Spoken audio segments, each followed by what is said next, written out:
My name is Maija Fiebig, and I am a painter. A day where I know that I'm gonna spend 10 hours painting tiny little brown dots is like a really good day.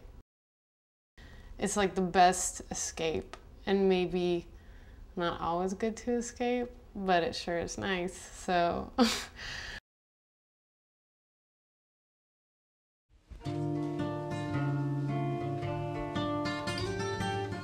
So much of painting is just sitting there and thinking. At night, if I'm tired of being in the studio, I just lay in my bed and I'll just visualize the painting. I never know when it happens, but something sparks in my brain, and and I feel like the more I paint and the more like kind of my creative dial is turned up, the more that happens in my mind. So when I'm painting a lot, I'll be like at the grocery store and really like freak out about noodles or something because it's like so pretty. So, and then that will like somehow turn into a painting, but I won't really know. I thought about turquoise and chocolate brown and like an earth orange for like months, but I never know when the painting's coming because I just paint really intuitively. So sometimes I'm like, oh, here you are. Like, I've been waiting for you.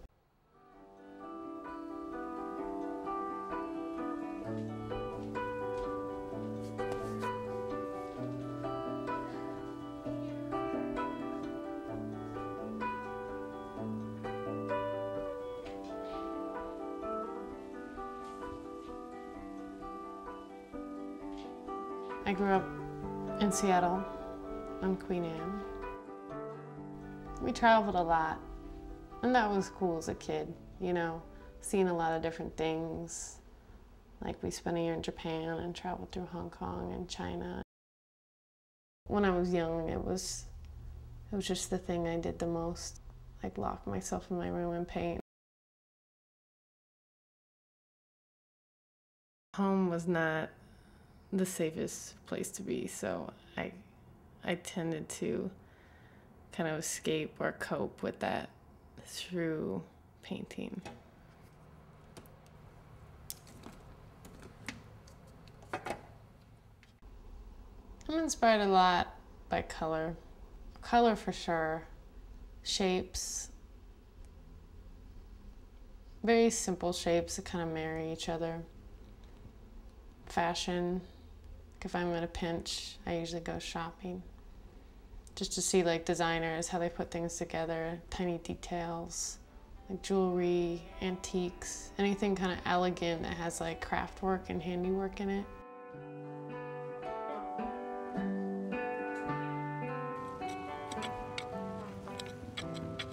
I've always loved plants, and so just recently I've been working as a landscaper.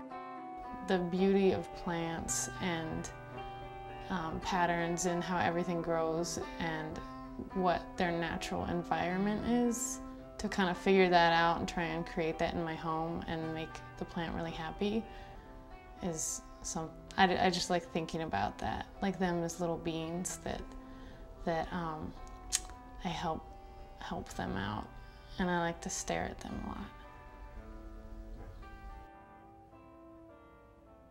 I can pretty much visualize what I want on a painting before I paint it. When I move my hand in front of the painting, it's just trying to get an idea how this shape or, this new leaf or branch or something, how it's gonna flow with the rest of the painting.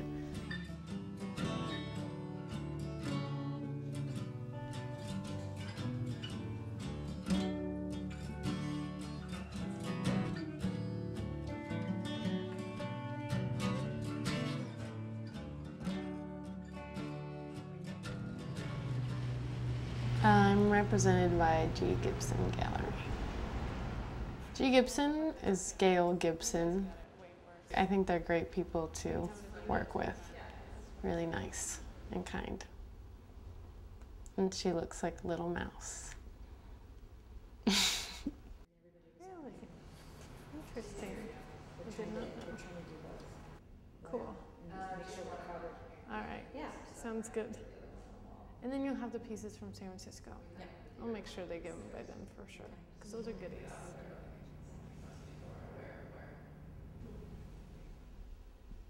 There was a long period where I just painted abstracts. And I got really bored of that. That's when I started using fabric. I would like go to flea markets and collect fabric and stretch them on wood panel, like instead of canvas. And then had this whole technique with like resin and glue and all these materials, and I wanted them to really look like ball gowns somehow, and then paint on top. And that got a little toxic, so I tried to just create the same effects with just painting. I still try and get like the same amount of depth. Kind of trying to create the same vision I had then. See like a dress under ice somehow. Like layers of ice or water, something like that, something suspended. I think I tried different things out. Like for a while, I was just painting overall pattern, you know, and then I started to break the pattern up and kind of floated in like islands or clouds. And then it kind of switched to like having a really open center and things happening around it. And I also think of it like someone peering out of these bushes, like into this land where like no one's ever been, kind of like a discoverer. Color is a huge, huge deal for me. Like, I think of color in terms of other colors, never just singular. But I always try and create work that's really open and elegant and very simple, has a lot of breathing room, but then areas where like a little area of the earth where there's so much happening if you just look really, really closely. For this one specifically, everybody focuses on the little animals. Yeah. They're like those things that you see when you're really, really tired out of the corner of your eye. Do you ever get that? Yeah. I see like... Is that why? I think I started painting people smooching on the wall of my studio because I think painting's really lonely. And I mean, I can be in there for so many hours and for so many days. It's kind of fun. It kind of is like checking off like you're in jail and you're waiting to get out or something. Not like it's bad, the negative part, but like you can track how long you've been painting for a certain series. So I do it with people smooching. When I paint, it can be from a kind of like a childlike playfulness. And there's certain things about painting that are very diligent in the execution of things and planning and the composition and structure and all that stuff. But I feel like the place where it comes from, where the ideas form, that part of it feels really fun and playful and narrative in like this little secret world I have. It's pretty much a place where I get to be anything and do anything, and it's like a secret clubhouse with a password.